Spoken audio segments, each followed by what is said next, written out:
So you have already planned a trip to Japan, which is famous for cherry blossom and autumn leaves. Then let me tell you that you have not made any mistake. This is going to be the best trip of your life.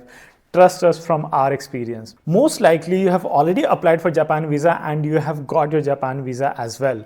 If you have not yet done so, do check out a video that we have created where we have given you step by step how to apply for Japan visa and also some handy tips how to get your multi-entry 5 years visa. Yes, we ourselves got 5-year tourist visa for Japan and we are definitely planning once again to visit there. Now, once you have started planning for your Japan trip, the first obvious question comes into your mind is that what is going to be immigration process? What are the questions that they are going to ask, and on what basis they can also deny your entry into the country? So that is the first one. The second one is to how to get yourself connected to the network, because Japan, trust us, you would need an active data connection. So how to figure out SIM cards, because if you take your phone on roaming, it is going to charge you a bomb. So we will tell you also how to get your SIM card at a very reduced cost.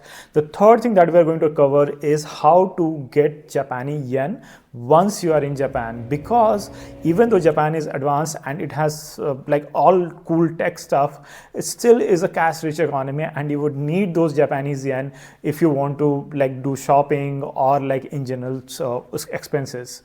The fourth thing that we are going to cover is how to figure out the metro scene there, the transportation, the local transportation, because Tokyo is a very big city and it has a complete web of metro, so it's very easy for you to like get overwhelmed and try to figure out like from A to B how do you get very quickly and very efficiently. So we'll cover all of these things along with some handy tips on the way. So stay tuned for the video till the end, and if you have not yet subscribed to our channel, do subscribe it, because we create a lot of such informative videos. So first, let's talk about Japan immigration. In most likelihood, you're going to land in one of the Tokyo's airport. Yes, Tokyo has two airports. One is Haneda Airport and the other one is Narita Airport. Narita is a very big airport, but it is outside, or you can say a bit far from Tokyo City. However, Haneda is much closer to Tokyo City, and depending on what flight you take, you will land on one of these two airports. We took the flight from Delhi to Tokyo via ANA Airlines that landed in Haneda Airport. Now, one interesting thing here is that from Delhi to Tokyo, it took us 6.5 hours. It was a direct flight. However, while returning on the same route, it took us about 8 to 9 hours on the same flight. So if you know the reason about it, do write it into the comment, because we would love to know why this is so.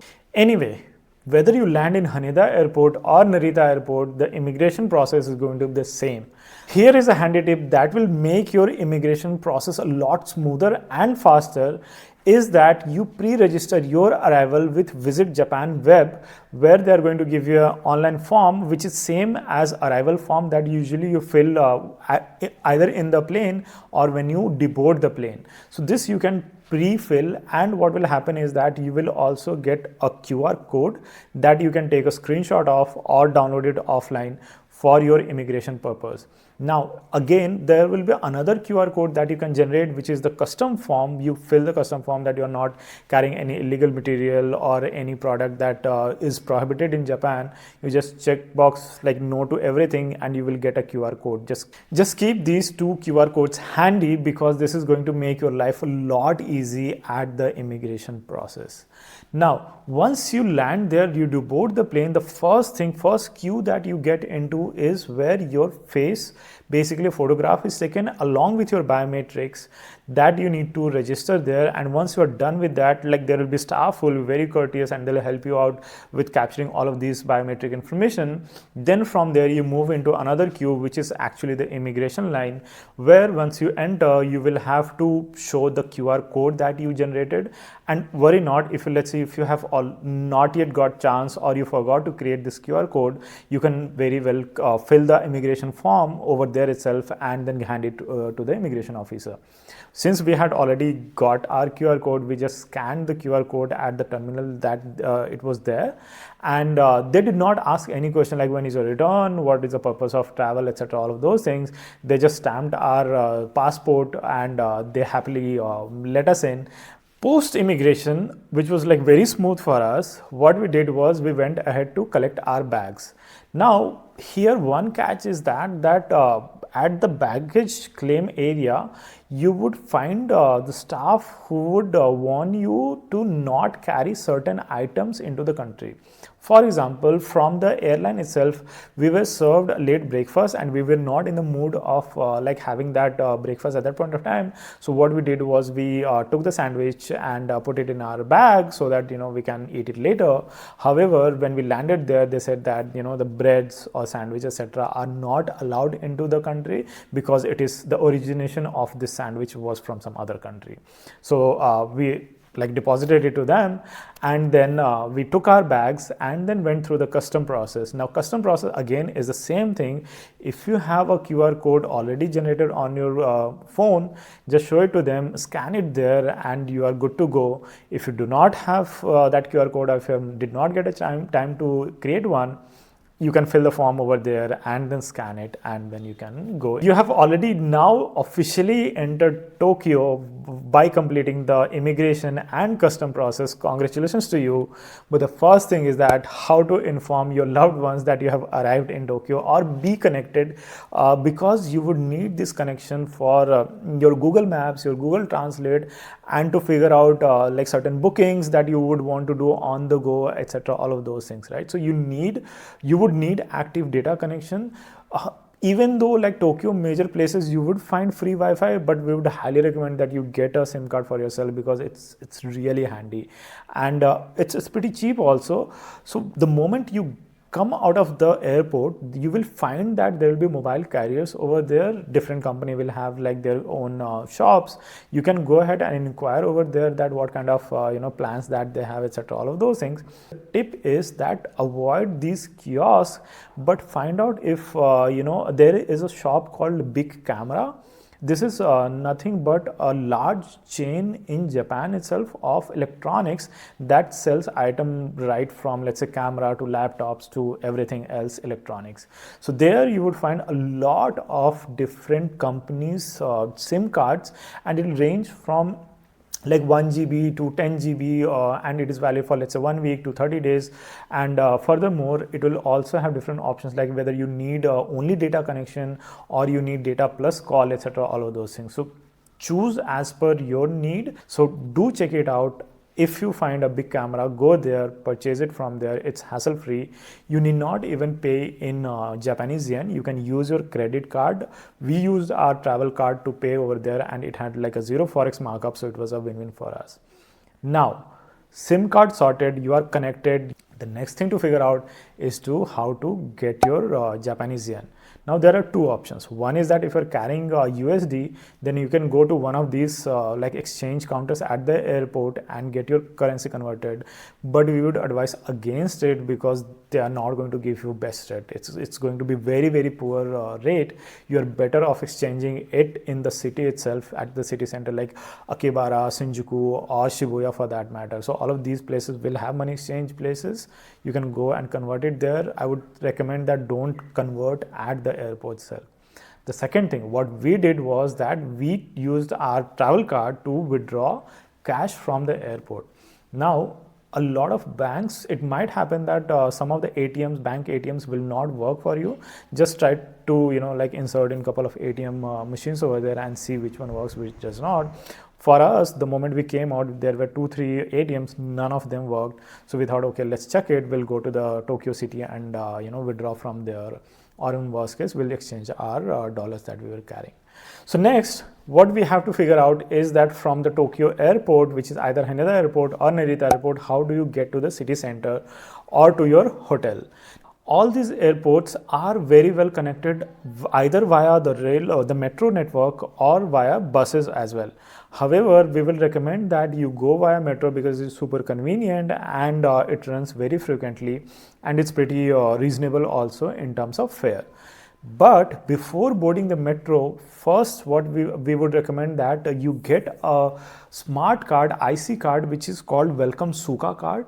This you get from the airport itself and you do not get it from anywhere else. So let's say if you miss to take this card from the airport, you are not going to get this card from the metro stations, what you're going to instead get is a regular Passmo or Suica card, which will have like certain money deposited onto the card. It is the same as what we have here in India, which is like Delhi Metro card or Bangalore Metro card, where you top up your card. It has like certain refundable amount on the card, and you top it up, and then whenever you are boarding a metro or bus or any other place, you just need to tap it and it will deduct the money from your card. However, one more advantage here with this card is that this card is accepted at a lot of places other than the transportation system. It is also accepted at the convenience stores like 7-Eleven. You can also at times make restaurant purchases or like some shopping purchases on this card. So it's pretty convenient because you need not carry change or currency all the time. You just top it up as per your need, and then that's it. And at the end of the trip, this also works as a souvenir for you. So obviously go ahead, purchase this card, and you will find these cards vending machine the moment you come out of the custom and immigration process. You will find, and this will be near the kiosk from where you are going to get your metro. So just look for the sign of metros, and just before entering into the metro, you will find these machines, and there you will find one of the machine will have the Welcome Suica card machine. Now, this machine accepts both card as well as cash. Just next to the Suica card machine, we also saw another ATM which was of 7-Eleven Bank. Yes, 7-Eleven is a super chain store in Japan and also in Southeast Asia. It also has bank ATMs. So we thought of let's try here also one time, and we tried our luck there and it worked, and we withdrew some money for our next couple of days expenses. With that money, we purchased our Welcome Suica card and we topped it up with some 2000 yen, which is equivalent to 1000 rupees in India. So yes, 2 yen is equivalent to 1 rupee in India. However, like the cost wise, Japan in general is a bit costly compared to India. So once the Suica card was sorted, what we did was we just went into the metro system. We took the metro and we arrived at our hotel. So now with immigration process, SIM card, money and metro worries put to the rest, now you are in a position to enjoy your vacation in Japan to the fullest.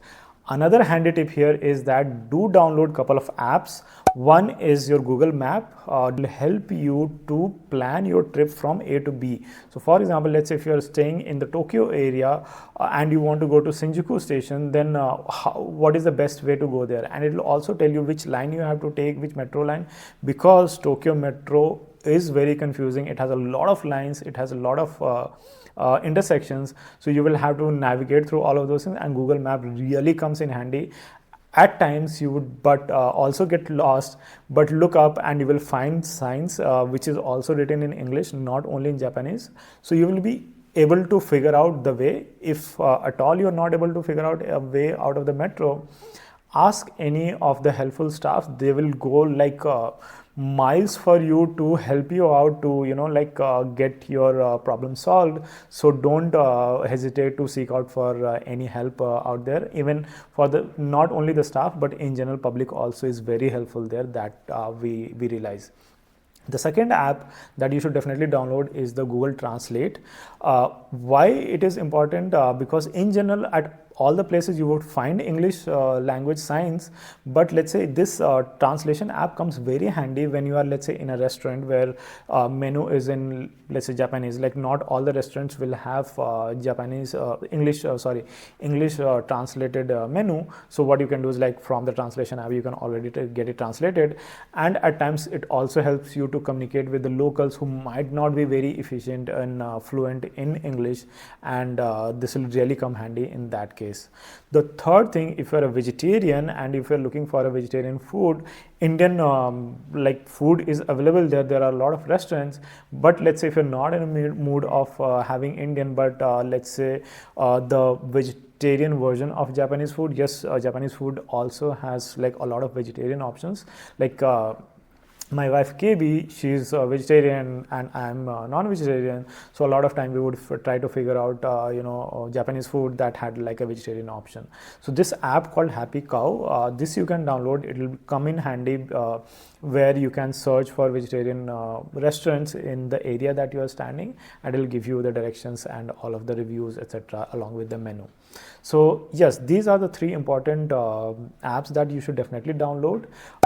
So that's it guys, hope you liked our video, and in next video what we're going to tell you is all about the handy tips for your Japan trip, which will not only save you time and money, but it will also add to the memorable trip of your lifetime. So stay tuned for that, and if you have not yet subscribed, please subscribe to our channel and give us a thumbs up if you like this video.